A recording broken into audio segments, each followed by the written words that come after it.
Bonjour à tous et bienvenue sur la loi de l'attraction fréquence abondance. Nous en sommes au jour 25 de notre challenge de 30 jours de manifester l'abondance en 30 jours. Donc, si vous nous rejoignez aujourd'hui sur ce podcast par hasard, je vous conseille de recommencer au jour numéro 1. Comme ça, vous ne raterez rien. Et je me rends compte que 25 jours, c'est beaucoup. J'ai fait le challenge sur 30 jours et pas 21. La majorité des gens font 21. En 21, on peut apprendre beaucoup de choses. Mais je me suis dit que 30 jours, ça allait vraiment aller au fond des choses. Donc, pour ce jour 25, nous allons nous éduquer sur les finances. Nous allons voir que il est toujours important d'apprendre. On n'est jamais trop âgé pour apprendre quelque chose. Et il est très important d'apprendre, de lire, d'écouter et de se former en matière de finances. Et oui, il va falloir apprendre les finances parce que à l'école, on n'en apprend pas du tout et franchement, ça devrait vraiment faire partie d'un tronc commun à l'école de savoir gérer nos finances.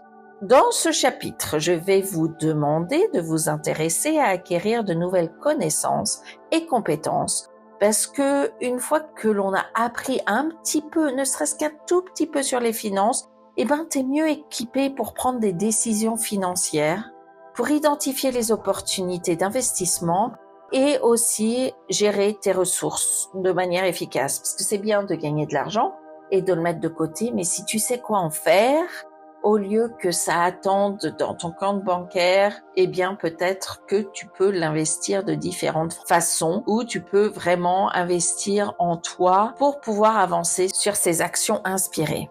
L'éducation financière, c'est vraiment une fondation sur laquelle tu dois te reposer pour une vie financièrement saine et réussite. Tu peux pas attendre que la banque prenne des décisions pour toi, que ton mari ou que ton père ou que ton ami qui est dans la finance te dise quoi faire. Il faut vraiment que tu apprennes. Si investir dans les actions, c'est quelque chose qui t'intéresse, il faut que tu regardes là-dedans. Si l'immobilier, c'est quelque chose qui t'intéresse pour investir, il faut que tu regardes là-dedans. Il faut que tu comprennes comment fonctionnent les finances. Il y a plusieurs façons pour toi d'apprendre, d'enrichir ton savoir financier. Donc, nous allons survoler, je dis bien survoler différentes manières. Vous pouvez approfondir un peu plus dans le livre parce qu'il y a un livre que vous pouvez acheter qui accompagne ce challenge gratuit. C'est le livre du challenge et il est disponible sur Amazon. Donc, vous pouvez lire des livres sur les finances comme Père riche, Père pauvre de Robert Kiyosaki. Vous pouvez lire L'homme le plus riche de Babylone de George Clason. Un que je vous ai dit que j'adorais dans un des podcasts des 10 livres à lire. Il y a Réfléchissez et devenir riche de Napoléon Hill.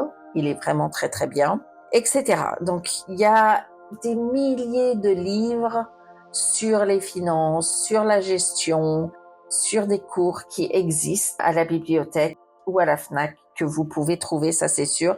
Et en une petite recherche, vous pouvez les trouver. Ensuite, vous avez la possibilité de suivre des cours en ligne, des cours qui vous apprennent, et ça peut être complètement débutant, qui vous apprennent comment mettre de l'argent de côté, où le mettre de côté, qu'est-ce qu'il faut apprendre, etc. Si vous voulez apprendre un cours sur la crypto-monnaie, vous pouvez prendre un cours sur la crypto-monnaie et peut-être investir dans la crypto. Qui sait? Mais il y a des milliers de cours sur des plateformes comme Udemy, Coursera, Khan Academy. Il y a beaucoup en ligne des cours qui sont déjà préenregistrés que vous pouvez prendre. Ensuite, vous pouvez écouter des podcasts financiers ou écouter des conférences qui se sont passées sur YouTube. Il y en a beaucoup. Évidemment, je vous conseille la loi de l'attraction fréquence abondance. Je parle pas beaucoup de finances, mais je parle comme ce challenge, comment débloquer votre énergie financière. Ensuite, vous pouvez participer à des séminaires ou à des ateliers si vous habitez dans une grande ville. Je dis ça parce que j'habite dans un petit village ici dans le Wisconsin aux États-Unis et on n'a pas beaucoup de séminaires et d'ateliers sur les finances qui passent. Même à Milwaukee, il y a absolument rien là-dessus. Faudrait que j'aille à Chicago pour ça. Mais donc, en fait, aujourd'hui, tous ces séminaires et ateliers peuvent exister sur Internet. Il y en a beaucoup. On n'a pas accès à tout, je suis d'accord, mais si vous habitez dans une grande ville, vous pouvez avoir accès à des séminaires et à des ateliers parce que c'est mieux d'y aller en personne pour avoir des interactions directes avec des experts. Je trouve ça plutôt sympa. Et vous pouvez rencontrer des gens comme vous. Ensuite, n'oubliez pas que chaque petit pas compte. Chaque petit pas que vous faites en avant pour apprendre quelque chose, pour gérer vos finances, pour comment investir dans votre futur, eh bien, tout cela compte. Donc, on m'a dit que mes podcasts étaient trop longs pour les podcasts du jour. Donc, je vais vraiment faire celui-ci au plus court. Donc, je vais passer directement à l'action du jour. Donc, c'est très, très simple. Premièrement, l'étape numéro 1, c'est l'étape de la recherche. Vous allez rechercher un livre sur la finance qui pourrait vous intéresser. Donc, vous faites vos recherches sur Internet ou vous allez à la Fnac ou vous demandez à des amis quel est le livre que vous avez adoré sur l'argent, sur les finances, sur peu importe, gagner de l'argent, peu importe. Il faut qu'il y ait un thème d'abondance dedans. Ensuite, vous allez rechercher un podcast que vous pourrez écouter sur les finances, sur l'abondance, sur comment faire pour investir ou sur comment faire pour gagner de l'argent. Peu importe, ce qui est important, c'est que vous trouviez un podcast à écouter. Ensuite, vous devez chercher sur Internet, donc j'espère que vous avez Internet. Si vous m'écoutez, je pense que vous l'avez. Vous allez rechercher une chaîne YouTube qui a un rapport, encore une fois, avec les finances.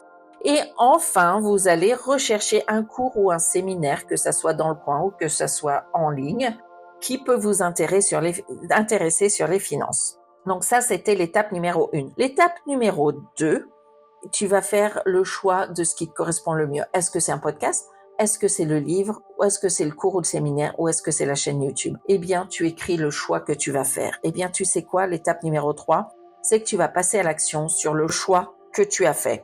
Donc, si tu as décidé de lire un livre, eh bien, ton action, tout de suite maintenant, c'est de commander le livre en ligne et de l'acheter, ou alors tu vas aller à la Fnac ou en librairie et tu vas l'acheter. Et tu t'engages à lire un chapitre par semaine ou plus et à prendre des notes sur les points clés. Et c'est très important aussi, si tu n'es pas dans les finances, d'apprendre le langage financier. Ensuite, si vous avez décidé de choisir le podcast, eh bien, tu t'abonnes au podcast. L'action, c'est de s'abonner au podcast sur ton application. Et ensuite, tu écoutes un épisode chaque semaine pour pouvoir grandir ton langage financier et ta connaissance financière. Ensuite, si tu as choisi la chaîne YouTube, eh bien, tu t'abonnes à la chaîne et tu regardes une vidéo chaque semaine. Tu commences maintenant. Tu prends des notes et tu appliques les stratégies. Et pareil pour le cours. Tu t'inscris au cours en ligne et tu planifies des sessions d'études régulières. Le but, c'est de passer à l'action dès aujourd'hui, une fois que tu as choisi ton support et tu t'engages à explorer régulièrement. C'est comme ça que tu vas construire une base solide pour un avenir financier sécurisé. C'est très important. Donc voilà, tu vois, c'était très très court, mais je vais le dire, c'est très important.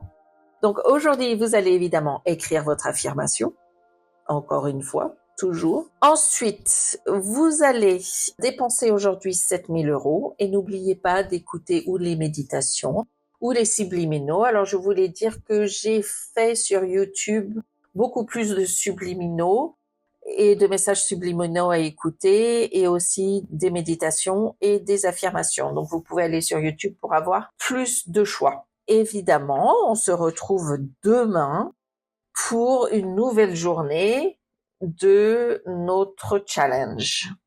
À demain!